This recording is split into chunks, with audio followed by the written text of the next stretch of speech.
Yeah,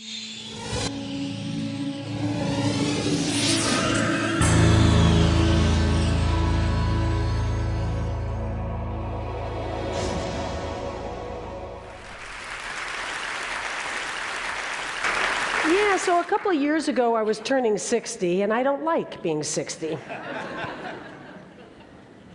And I started grappling with this existential angst of what little I had done with my life. It wasn't the resume of, breaking this record here. It was more like, who would I become? How had I spent my valuable time? How could this have gone by like lightning? And I couldn't forgive myself for the countless hours I had lost in negative thought. All the time I had spent beating myself up for losing my marriage and not stopping the sexual abuse when I was a kid, and career moves, and this and this and this. Just why? Why didn't I do it better? Why?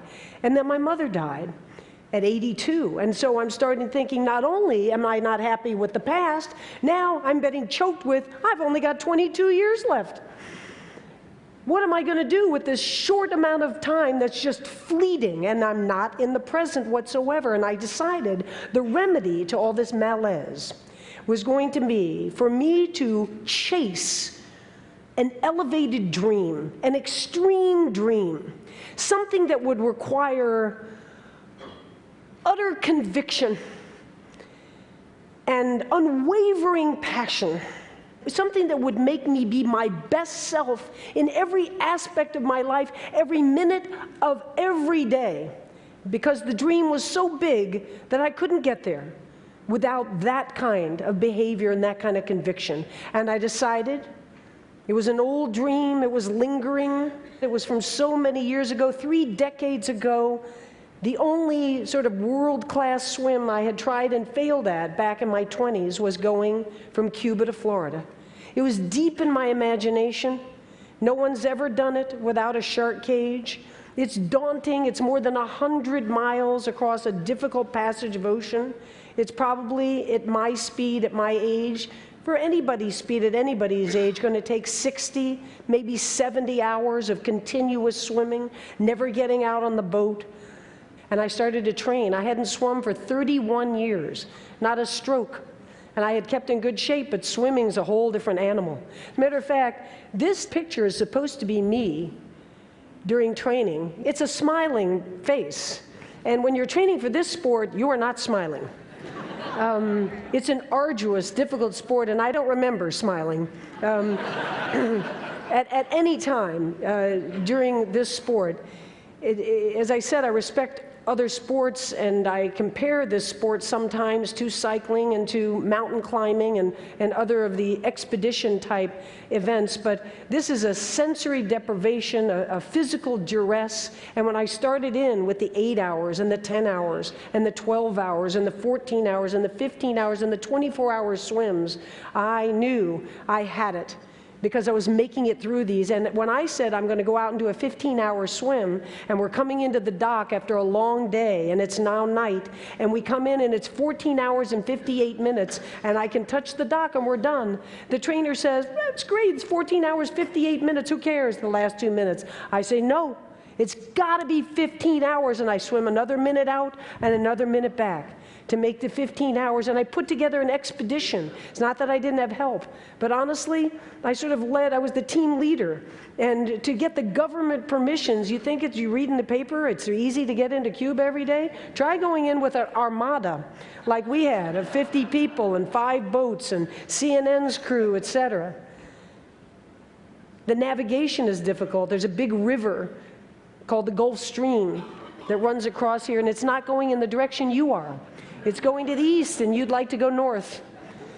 It's tricky, and there's dehydration, and there's hypothermia, and there are sharks, and there are all kinds of problems, and I gathered together, honestly, the world's leading experts in every possible way, and a month ago, the 23rd of September, I stood on that shore, and I looked across to that long, long, faraway horizon, and I asked myself, do you have it? Are your shoulders ready? And they were. They were prepared. No stone left unturned. Was the mind ready? You know, you're swimming with the fogged goggles. You're swimming at 60 strokes a minute.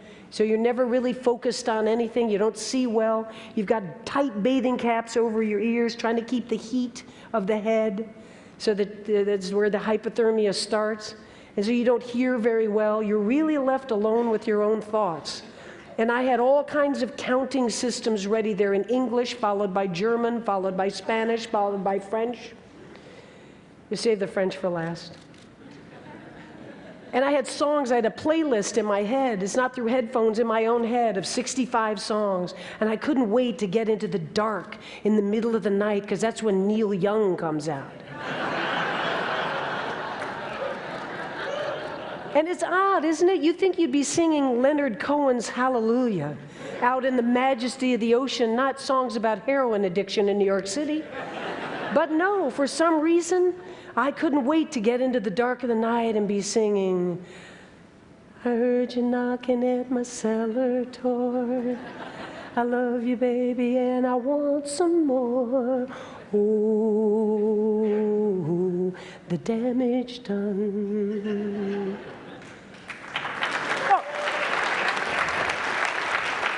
The night before I started, I finished Stephen Hawking's The Grand Design. And I couldn't wait to trip the mind fantastic. About the 50th hour, I was going to start thinking about the edge of the universe. Is there an edge? Is this an envelope we're living inside of, or no? Does it go on to infinity in both time and space? And there's nothing like swimming for 50 hours in the ocean that gets you thinking about things like this. I couldn't wait to prove the athlete I am, that nobody else in the world can do this swim, and I knew I could do it. And when I jumped into that water, I yelled in my mother's French, "Courage!" And I started swimming, and oh my God, it was glassy. And we knew it. All 50 people on the boat, we all knew this was it. This was our time. And I reminded myself a couple hours in, you know, the sport is sort of a microcosm of life itself. First of all, you're going to hit obstacles. And even though you're feeling great at any one moment, don't take it for granted. Be ready, because there's going to be pain. There's going to be suffering. It's not going to feel this good all the way across. And I was thinking of the hypothermia and maybe some shoulder pain and, you know, all the other things, the vomiting that comes from being in the salt water. You're immersed in a liquid that your body doesn't like, the salt water. After a couple of days, 3 days, you tend to, you know, rebel in a lot of physical ways. But no, 2 hours in, wham, never in my life. I knew there were Portuguese men of war, all kinds of moon jellies, all kinds of things, but the box jellyfish from the southern oceans is not supposed to be in these waters.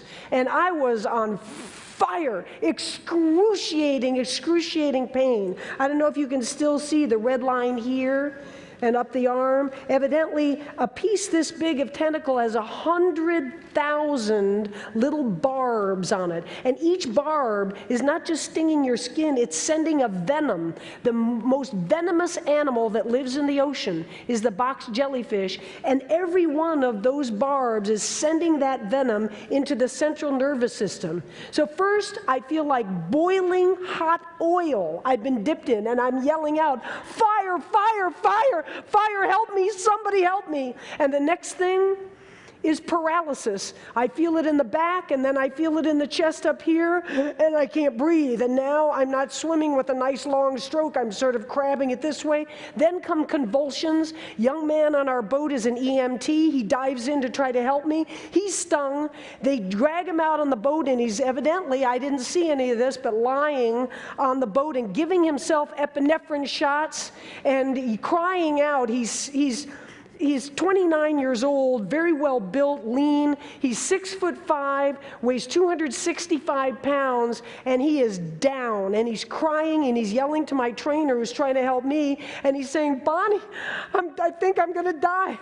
My breath is down to 3 breaths a minute. I need help, and I can't help Diana." So that was at 8 o'clock at night. The medical team from University of Miami arrived at 5 in the morning.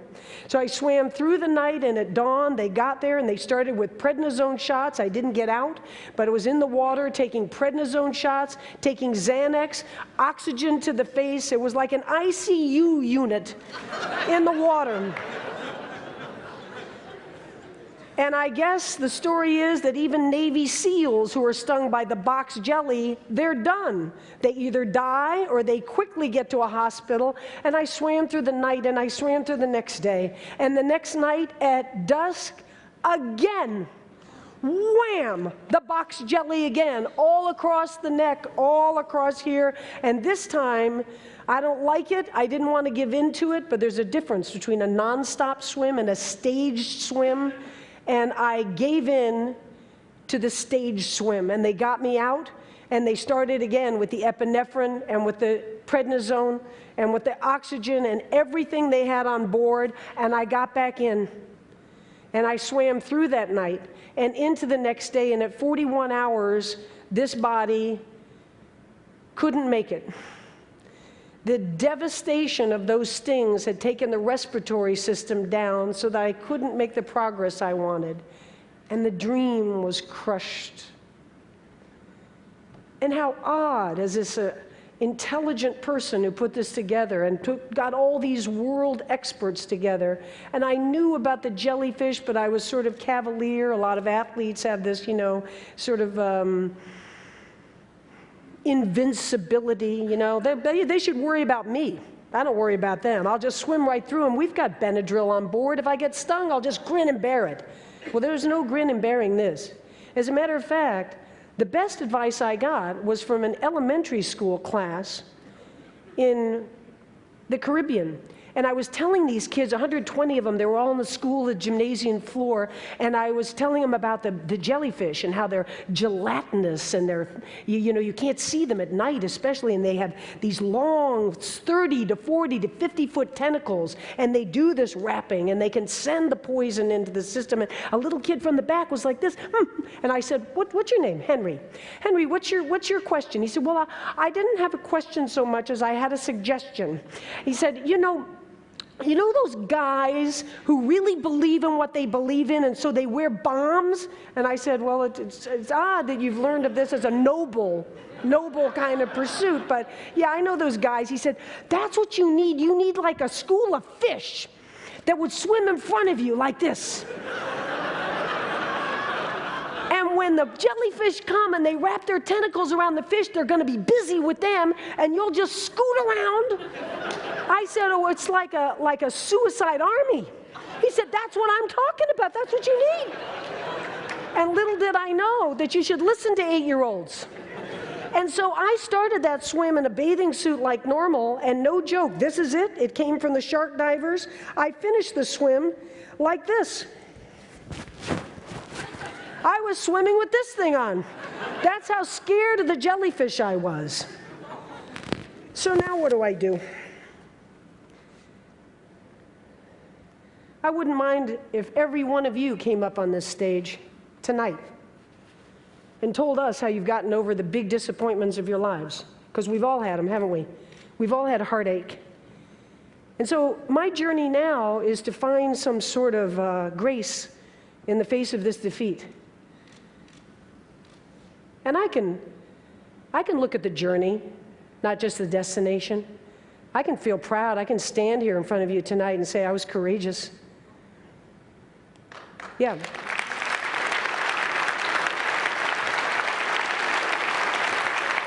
Thank you. And with all sincerity, I can say I'm glad I lived those 2 years of my life that way, because my goal to not suffer regrets anymore, I got there with that goal. When you live that way, when you live with that kind of passion, there's no time. There's no time for regrets. You're just moving forward. And I want to live every day, the rest of my life that way, swim or no swim. But the difference in accepting this particular defeat is that sometimes if cancer has won, if there is death and we have no choice, then grace and acceptance are necessary. But that ocean's still there. This hope is still alive. And I don't want to be the crazy woman who does it for years and years and years and tries and fails and tries and fails and tries and fails. But I can swim from Cuba to Florida, and I will swim from Cuba to Florida. Thank you. Thank you. Thank you. And so, what after that? You're going to swim the Atlantic? No, that's the last swim. It's the only swim I'm interested in. But I'm ready. And by the way, a reporter called me the other day, and he said he looked on Wikipedia, and he said he saw my birthday was August 22nd, 1949, and for some odd reason in Wikipedia, they had my death date too. He said, did you know you're going to die the same place you were born, New York City, and it's going to be in January of 35? I said, no, I didn't know, and now I'm going to live to 85. I have 3 more years than I thought. And so I ask myself, I'm starting to ask myself now, even before this extreme dream gets achieved for me, I'm asking myself, and maybe I can ask you tonight too, to paraphrase the poet, Mary Oliver. She says, so, what is it? What is it you're doing with this one wild and precious life of yours? Thank you very much.